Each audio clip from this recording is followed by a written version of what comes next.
Hello friends, welcome to my channel বৈদিক planet. কেমন আছেন সবাই? আশা করি ভালো আছেন, সুস্থ আছেন, শান্তিতে আছেন এবং যে যার নিজের জীবন আনন্দে অতিবাহিত করছেন। বন্ধুরা, আমার এই চ্যানেলে সহজ বাংলা ভাষায় বিভিন্ন প্রকার হিন্দু শাস্ত্র যেমন বেদ, উপনিষদ, পুরাণ, রামায়ণ, মহাভারত, গীতা ইত্যাদি বিভিন্ন প্রকার ধর্মগ্রন্থ নিয়ে আলোচনা করা হয়। আপনারা যারা এই শাস্ত্রগুলি সম্বন্ধে জানতে ইচ্ছুক কিন্তু পড়ার জন্য সময় পান না, তারা এই চ্যানেলের ভিডিওগুলি দেখতে পারেন। বর্ণে তু যস্মিন মনুজ প্রজাতস্ত ত্রত্ত কার্যং কথিত স্বধর্ম শাস্ত্রেণ তস্মানিয়তং হি কর্ম কর্তব্য মিত্রত্ব বিধানমস্তি। গীতাতে ধর্মের বর্ণনায় মুখ্য। যদি গীতার আরম্ভ এবং শেষ অক্ষরগুলি ধরা হয়, অর্থাৎ আরম্ভের ধর্মক্ষেত্রের পদ থেকে ধর এবং শেষের মতিমর্ম পদ থেকে ম নেওয়া হয়, তাহলে ধর্ম প্রত্যাহার হয়ে যায়। অতএব সমগ্র গীতাই ধর্মের অন্তর্গত। গীতায় কুল ধর্মা, সনাতনা, জাতি ধর্মা পদগুলির দ্বারা পরম্পরাগত কুলের মর্যাদা এবং জাতির রীতিনীতিকেও ধর্ম বলা হয়েছে।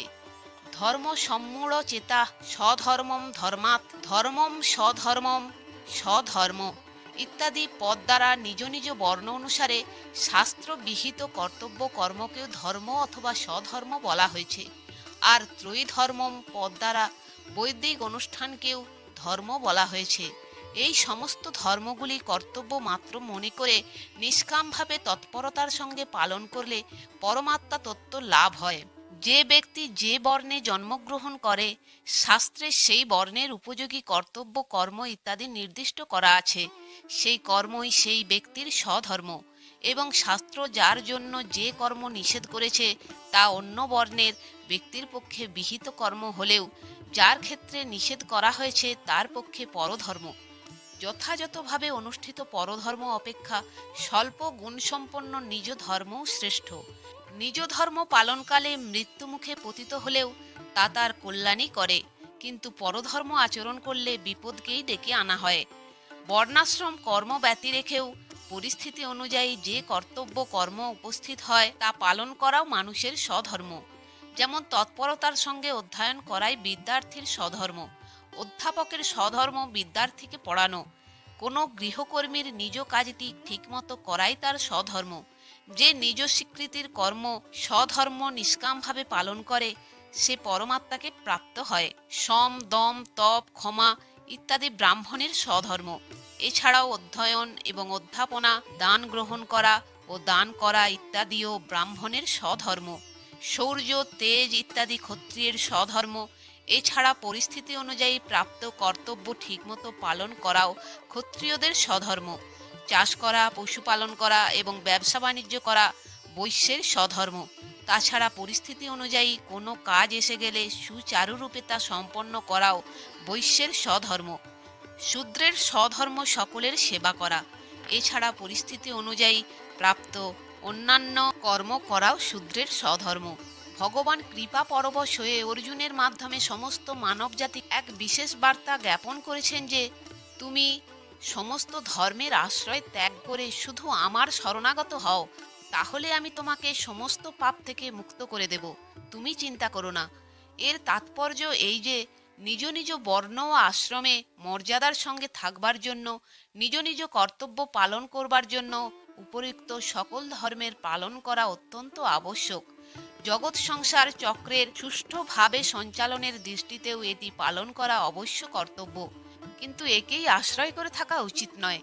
আশ্রয় কেবল শ্রী ভগবানেরই নেওয়া উচিত, কারণ বাস্তবে এটি নিজের ধর্ম নয়, শরীরকে নিয়ে ঘটে বলে এটি পরধর্মই। ভগবান স্বল্পম পশ্য ধর্মস্য পদ দ্বারা সমত্বকে, ধর্মশাস্য পদ দ্বারা জ্ঞান বিজ্ঞানকে এবং ধর্মামৃতম পদ দ্বারা সিদ্ধ ভক্তদের লক্ষণগুলিকেও ধর্ম বলে অভিহিত করেছেন।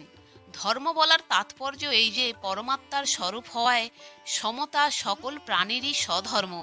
পরমাত্মার প্রাপ্তকারী হওয়ায় জ্ঞান বিজ্ঞান ও সাধকের স্বধর্ম এবং শতসিদ্ধ হওয়ায় সিদ্ধ ভক্তগণের লক্ষণও সকলের স্বধর্ম। বরিষ্ঠঃ খিল ধর্মেষু ধর্ম এব সনাতন জায়ন্তে সর্বধর্মাস্তু শাশ্বত হি সনাতন। অর্থাৎ জগতে মুখ্যভাবে 4 প্রকার ধর্ম প্রচলিত আছে: সনাতন ধর্ম, বৌদ্ধ ধর্ম, খ্রিস্ট ধর্ম ও ইসলাম ধর্ম। এই 4টি ধর্মের এক একটি ধর্মকে মানে এরূপ কয়েক কোটি করে লোক আছে। এই 4টি ধর্মের অন্তর্গত আরও কিছু উপধর্ম আছে। সনাতন ধর্ম ছাড়া শেষ 3টি ধর্ম প্রবর্তনার মূলে কোনো একজন ব্যক্তি রয়েছেন, যেমন ইসলাম ধর্মের মূলে পয়গম্বর মোহাম্মদ, বৌদ্ধ ধর্মের মূলে গৌতম বুদ্ধ এবং খ্রিস্ট ধর্মের মূলে যীশু খ্রিস্ট। কিন্তু সনাতন ধর্মের মূলে কাউকে পাওয়া যায় না, কারণ সনাতন ধর্ম কোনো ব্যক্তি বিশেষের দ্বারা প্রবর্তিত ধর্ম নয়। এই ধর্ম অনাদিকাল থেকে চলে আসছে। ভগবান যেমন শাশ্বত সনাতন, তেমনি সনাতন ধর্মও শাশ্বত। গীতায় সনাতন ধর্মকে ভগবান নিজের স্বরূপ বলে জানিয়েছেন। ব্রহ্মণ হি প্রতিষ্ঠাহং শাশ্বতস্য চ ধর্মস্য। যখন এবং যেই যেই যুগে এই সনাতন ধর্মের হ্রাস বা হানি হয়ে থাকে, সেই সেই সময়ে ভগবান অবতার হয়ে এসে এর সংস্থাপনা করেন। এর তাৎপর্য এই যে ভগবানও এই ধর্ম সংস্থাপনা ও রক্ষাকল্পে অবতারত্ন গ্রহণ করেন। একে তৈরি করতে বা সৃষ্টি করতে নয়। অর্জুনও ভগবানকে সনাতন ধর্মের রক্ষকই বলেছেন। তমব্যয় শাশ্বত ধর্মগুপ্তা। কোনো বস্তু উৎপন্ন হয়, আবার কোনোটিরও অনুসন্ধান করা হয়। যে বস্তু আগে থাকে না সেটি উৎপন্ন বা সৃষ্ট হয়, এবং যে বস্তু আগে থেকেই থাকে তার কেবল অনুসন্ধান করা যায়। মুসলিম, বৌদ্ধ এবং খ্রিস্ট এই 3 ধর্মই কোনো এক ব্যক্তির দ্বারা প্রবর্তিত, কিন্তু সনাতন ধর্ম কোনো এক ব্যক্তির দ্বারা প্রবর্তিত নয়। এটি বিভিন্ন ঋষির দ্বারা অন্বেষণে প্রাপ্ত হয়েছে, ঋষয়ে মন্ত্রদ্রষ্টার। সেই জন্য সনাতন ধর্মের মূলে কোনো ব্যক্তি বিশেষের নাম বলা সম্ভব নয়। এই ধর্ম অনাদি, অনন্ত এবং শাশ্বত।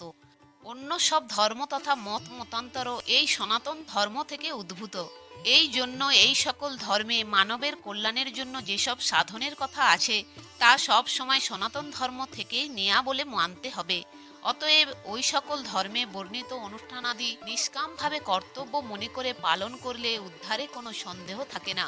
প্রাণী সকলের কল্যাণের জন্য যে গভীর বিচার বা বিবেচনা সনাতন ধর্মে করা হয়েছে তা অন্য কোনো ধর্মে পাওয়া যায় না। সনাতন ধর্মের সমস্ত সিদ্ধান্ত পুরোপুরি বৈজ্ঞানিক ও কল্যাণকারী। সনাতন ধর্মে যত প্রকার সাধন প্রণালী বর্ণিত হয়েছে, বিধি বিধানের বর্ণনা আছে, তা সবই সনাতন, অনাদিকাল থেকে চলে আসছে। যেমন ভগবান কর্মযজ্ঞে অব্যয় বলেছেন, আবার শুক্ল এবং কৃষ্ণ গতিপথকেও সনাতন বলা হয়েছে। গীতায় পরমাত্মাকেও সনাতন বলা হয়েছে, সনাতনস্তম। জীবাত্মাকেও সনাতন বলা হয়েছে, জীবভূত সনাতন। ধর্মকেও সনাতন বলা হয়েছে, শাশ্বতস্য চ ধর্মস্য। পরমাত্মার লোককেও সনাতন বলা হয়েছে, শাশ্বতং পদম বয়ম।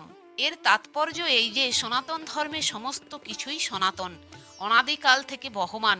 সমস্ত ধর্মে এবং তার নিয়মে কখনো এক ভাব থাকতে পারে না। উপর থেকে দেখলে তাতে ভিন্নতা থাকবেই, কিন্তু এসবের দ্বারা প্রাপ্ত যে তত্ত্ব তাতে কখনো ভিন্নতা থাকতে পারে না। যতক্ষণ সাধনকারীর সংসারের সঙ্গে সম্বন্ধ থাকে ততক্ষণ মতভেদ বাদ বিবাদ থাকে, কিন্তু তত্ত্বপ্রাপ্তি হলে তত্ত্বভেদ আর থাকে না। যে ব্যক্তি নিজের মতবাদ অনুযায়ী আশ্রম করতে সচেষ্ট থাকে সে সত্যকার তত্ত্ব জিজ্ঞাসু হয় না, আর আশ্রম দ্বারা সেই ব্যক্তির মহত্ব কোনো প্রকার বৃদ্ধি পায় না। আশ্রম তৈরি করে নিজের দল ভারী করার মতো লোক সকল ধর্মেই পাওয়া যায়। তারা ধর্মের নামে নিজের পূজা করে এবং করায়, কিন্তু যার মধ্যে সত্যকার তত্ত্ব জানবার ইচ্ছা থাকে সে আশ্রম তৈরিতে আগ্রহী হয় না, সে তত্ত্বের অন্বেষণে ব্যাপৃত থাকে। গীতাতেও আশ্রম সৃষ্টি করাকে প্রাধান্য দেয়া হয়নি, বরং মানব কল্যাণকেই প্রাধান্য দেয়া হয়েছে। গীতার মত অনুযায়ী যে কোনো ধর্মে বিশ্বাসকারী ব্যক্তি যদি নিষ্কামভাবে নিজের কর্তব্য পালন করে তাহলে তার কল্যাণ হয়। গীতা সনাতন ধর্মকে শ্রদ্ধা দেখালেও কোনো ধর্মে আগ্রহ দেখায় না বা কোনো ধর্মের প্রতি বিরুদ্ধ ভাবও দেখায় না। সুতরাং গীতা এক সার্বভৌম গ্রন্থ। তো বন্ধুরা, আজ এই পর্যন্তই। ভিডিওটি যদি ভালো লেগে থাকে তাহলে লাইক, কমেন্ট এবং শেয়ার করে আপনার প্রিয় মানুষদেরও দেখার সুযোগ করে দেবেন, এবং এই ধরনের ভিডিও আরও দেখার জন্য চ্যানেলটি সাবস্ক্রাইব করে পাশে থাকা বেল আইকনটি প্রেস করে দেবেন পরবর্তী ভিডিও নোটিফিকেশন পাওয়ার জন্য। সবাই ভালো থাকবেন, সুস্থ থাকবেন, আনন্দে থাকবেন।